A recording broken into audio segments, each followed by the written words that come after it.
அஸ்ஸலாமு அலைக்கும் வரஹ்மத்துல்லாஹி வபரகாத்துஹு. அன்பார்ந்த அனைத்து உறவுகளுக்கும் இனிய காலை வணக்கம். மீண்டும் சர்ஃபான் விலாக் BA2 சேனலூடாக மிக முக்கியமான சில தகவல்களை தான் கொண்டு வந்திருக்கிறேன். இந்த தகவல் முழுக்க முழுக்க இலங்கையை சார்ந்தது. அதே போல் நாட்டில் நடக்கும் இந்த ஊழல்களை பற்றியும் நீங்கள் தெரிந்து கொள்ள வேண்டும். வீடியோவை கடைசி வரைக்கும் பாருங்கள். தெரியாத நண்பர்களுக்கும் மறக்காமல் ஷேர் பண்ணுங்கள். வீடியோ பிடிச்சிருந்தால் ஒரு லைக் பண்ணுங்கள், சப்ஸ்கிரைப் பண்ணுங்கள். மறக்காமல் பெல் பட்டனையும் ஒரு செலக்ட் பண்ணுங்கள். குர்நாகல் பகுதிகள் கிட்டத்தட்ட 283 மில்லியன் ரூபாய் பணம் இலங்கை நாணய மதிப்பில், அதே போல் போதைப் பொருட்கள் உட்பட ஐஸ் போதைப் பொருட்கள் உட்பட கண்டுபிடிக்கப்பட்டிருக்குது ஒரு வியாபாரிக்கிட்ட இருந்து. சும்மா யோசிச்சு பாருங்கள், இந்த 283 மில்லியன் ரூபாயும் எத்தனை ஏழை எளியவர்களுடைய பணம், எத்தனை பெண்களுடைய தாலி அறுத்த பணம் இதெல்லாம். இன்றைக்கி எத்தனை பேர் இன்றைக்கு வெளிநாடுகளில் கடந்து கஷ்டப்படுறதுக்கு காரணம் என்ன? இது போன்ற போதைப் பொருள் வியாபாரங்களால் வியாபாரிகள் பணத்தை சம்பாதிச்சுக்கிட்டே போகிறாங்க. அதை பாவிக்கிறவன் பரம ஏழையாகிட்டே போகிறான்.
வெளிநாட்டவர்கள், அதாவது டூரிஸ்டுகள், சுற்றுலா பயணிகளுக்கு இலங்கையினுடைய புகையிரதத்திலேயே மசாஜ், ஆயில் மசாஜ் நடக்குது.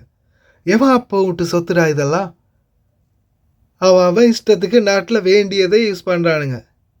கேட்டால் அது ப்ரைவேட் ட்ரெயின், ப்ரைவேட்டாக புக் பண்ணியிருக்கிறாங்க அப்படின்னு கதை கட்டுறானுங்க. கம்பி கட்டுற கதையெல்லாம்.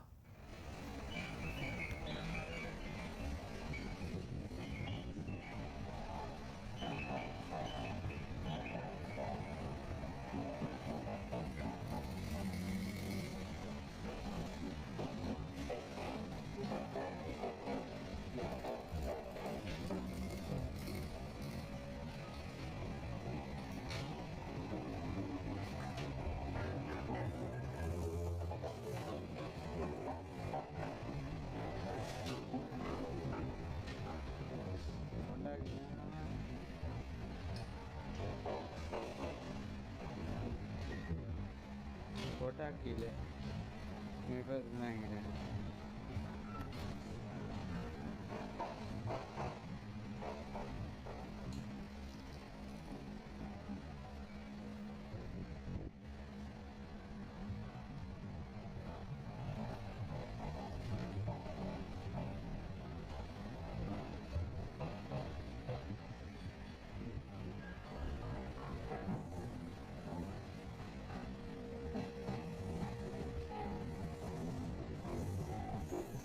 Apa meharin meharin tuan.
සමාජ මාධ්‍යවල තමයි මේක සැරිසරන්නේ. වීඩියෝ දර්ශනයක් සම්භාවන මධ්‍යස්ථානයක් යොදාගෙන දුම්රිය පෙට්ටියක ගමන් කරනවා. ඒක මේ මොන විදියකට මේ රටට සහ ඔබේ ආයතනයට ගැලපෙයිද? මම මේක දකින්නේ ශ්‍රී ලාංකිකයෙක් විදිහටයි. වගේම දුම්රිය දෙපාර්තමේන්තුවේ සේවකයෙක් විදිහටයි ඊටාම අවමානයක්. ඒ කටයුතු වාර්තාව පරිදිම සිද්ධ වෙලා තියෙන්නේ සාමාන්‍ය දාවන දුම්රියක නෙමෙයි ඔඩිසි දුම්රියේවත් උඩරට මෙනික පොඩි මෙනිකවත් අපි දාවන කරන දුම්රියක නොවේ. පෞද්ගලික ආයතනට හැකියාවක් තියෙනවා දුම්රිය දෙපාර්තමේන්තුවෙන් දුම්රිය ලබාගෙන රෙන්ට් කරලා සංචාරකයන්ට සඳහා යොදා ගන්න. අන්න එවන් අරමුණකින් ලබා දුන් දුම්රියක් තුළ තමයි මේ සිද්ධිය සිද්ධ වෙලා තියෙන්නේ. ඒක ගැන දැනගත් වහාම මම අදාළ දැනුවත් කෙරුවා මේ ගැන විමර්ශනය කරන්න. ඒ වගේම සංචාරක පොලිසියට දැනුම් දෙනවා මේක ගැන සොයා බලන්න කියලා. අපි කඩිනම් පියවර ගන්නවා අනාගතයේ මෙහෙම දෙයක් නොවෙන්නත් මේ උන සිද්ධිය ගැන සොයා බලලා අදාළ අයගෙන් අලාභය කර ගැනීමට සහ අවශ්‍ය නීති කටයුතු කිරීමට. මේ සීට්ස් වලට මේ තෙල් බෙහෙත් ගෑවිලා තියලා ඒ පෙට්ටි අපිරිසිදු වෙයි. කොහොමද මේවා කළමනාකරණය කරගෙන තියෙන්නේ කියන එක. එතන අපවිත්‍රීමක් සිද්ධ වෙලා තිනවා. ඒ කියන්නේ සොයා බලලා එම අලාභයෝන්ගෙන් අය කර ගැනීමටත් ඒ වගේම ඉදිරියේදී එවන් සමග කටයුතු කිරීම වැළැක්වීමටත් අපි කටයුතු කරනවා. අපි දුම්රියක් ලබා දෙන එකම අරමුණ තමයි දුම්රිය මගින් දුම්රිය සංචාරකයන් ප්‍රවාහනයට පමණයි. කිසිම වේලාවක අපි ලබා දෙන්නේ නැහැ වන් කටයුත්තකට. ඒ නිසා අපි ඒක ගැන අවශ්‍ය නීතිමය පියවර අපි ගන්නවා. සංචාරක ආයතනයක් විසින් සංචාරක කටයුතු සඳහා යයි පවසමින් දුම්රිය දෙපාර්තමේන්තුවෙන් රෙන්ට් එකකට ගත්ත දුම්රියක් ඒක. ඒක නිතර සිද්ධ වෙච්ච එකක්ද නැත්නම් එක දවසක් වගේ සිද්ධ වෙච්ච සිදුවීමක්ද? එක ගමනක් කියලා තමයි ආරංචි තියෙන්නේ. දුම්රිය සංචාරකයට සඳහා ලබා ගන්නේ ඉතා කලාතුරකින් එවන් ගමනක සිද්ධ වුණු දෙයක් කියලා තමයි වාර්තා වෙලා. டூரிஸ்ட்டுகளுக்கு கண்ணியம் கொடுக்கணும், டூரிஸ்ட்டுகளை மதிக்கணும், அவங்களுக்கு நல்ல சலுகைகளை ஏற்படுத்தி கொடுக்கணும், அதெல்லாம் ஓகே. அதுக்காக புகையிரதத்தில் இந்த மாதிரி பயன்படுத்துகிற இப்போ இவங்க வந்து ஆயில் மசாஜை போடுவாங்க, டூரிஸ்ட்டுகளுக்கு எல்லாத்தையும் பண்ணி விட்டுட்டு போயிடுவாங்க. அதுக்கப்புறம் வேறு யாராவது வந்து அந்த சீட்டில் உட்கார்ந்தா ஒருவேளை அதில் இருக்கக்கூடிய ஆயில் அங்கே இங்கே ஒட்டி இருந்து அது ஏதாவது ஒரு நபருடைய ஆடைகளை மோசமாக்கிட்டா இதற்கு என்ன பதில் கூற போகிறாங்கன்னு தெரியல. அதே மாதிரி தான் நாட்டை பொறுத்த வரையில் புதிய அரசாங்கம் வந்து இன்னும் இந்த மாதிரியான சில தவறுகள் நடந்துக்கிட்டு இருக்குதுன்றது ரொம்பவும் கவலைக்குரிய விடயமாக இருக்குது. முதலாவது இலங்கையில் போதைப் பொருளை இல்லாத ஒழிக்கிறது எங்களுடைய அரசாங்கத்தின் தலையாய கடமையில் ஒன்றாகும். இன்றைக்கும் எத்தனையோ தாய்மார்கள் சகோதரிகள் இந்த வெளிநாடுகளில் வந்து கஷ்டப்படுறதுக்கு காரணம் கணவர்கள் இந்த போதைப் பொருளுக்கு அடிக்ட் ஆகி குடும்பங்களை கவனிக்காததால் தான் குடும்பங்களுக்காகவும் குழந்தைகளுடைய எதிர்காலத்துக்காகவும் எங்களுடைய பல தாய்மார்கள் இன்று வெளிநாடுகளில் கிடந்து கஷ்டப்படுறாங்க. இந்த நிலைமையை புதிய அரசாங்கமாவது மாற்றணும். மாற்றாத பட்சத்தில் நாட்டில் போதைப் பொருளை ஒழிக்காத பட்சத்தில் என்றைக்குமே போதைப் பொருள் வியாபாரிகள் தான் பணக்காரர்கள். நாம் பரம ஏழையாகத்தான் இருக்க வேண்டும். வீடியோ பிடிச்சிருந்தா ஒரு லைக் பண்ணுங்கள், சப்ஸ்கிரைப் பண்ணுங்கள், உங்களுடைய கருத்துக்களையும் மறக்காமல் கமெண்டில் பதிவு பண்ணுங்கள்.